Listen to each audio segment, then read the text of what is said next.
بيان إلى رأي العام.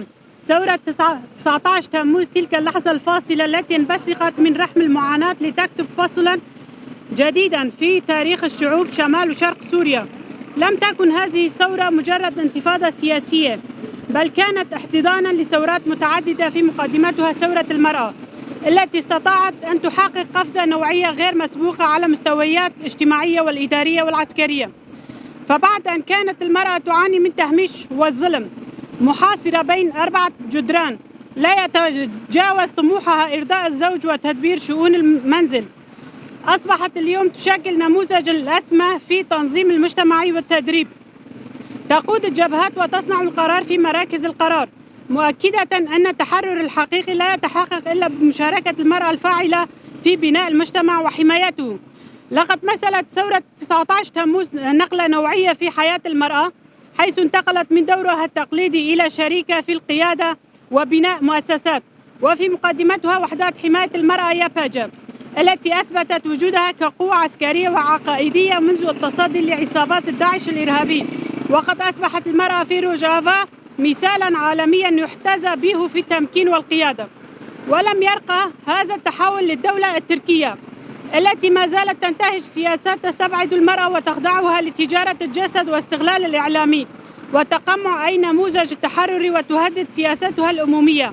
فلطالما كانت روجافا في مرمى سياسات الاحتلال التركي التي تهدف إلى طمس إنجازات الثورة وإسكات صوت المرأة المناهض للهيمنة.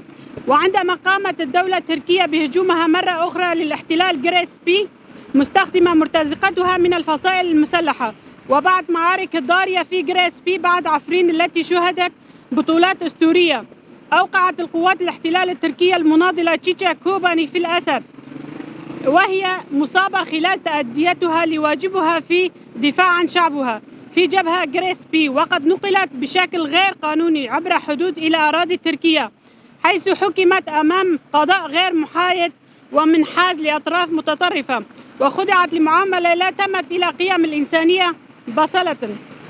وفي 24 تموز 2026 أصدرت محكمة تركيا حكما بالسجن المؤبد بحقها، وهو حكم لا يتناسب مع أي معايير قانونية أو إنسانية، ويأتي كاستهداف مباشر لرمز من رموز الثورة المرأة في روجافا.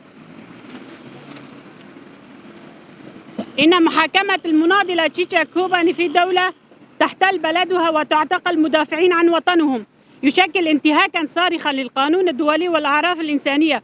وقد سبق لمحكمة العدل الأوروبية أن أصدرت قرارات ملزمة تجرم احتجاز المعتقلين السياسيين في تركيا لأغراض سياسية، حيث اعتبرت أن أنظمة السجن المؤبد المشدد في تركيا تفتقر إلى شرط الأمل الإنساني وتنتهك الحق في حياة الخاصة والحرية.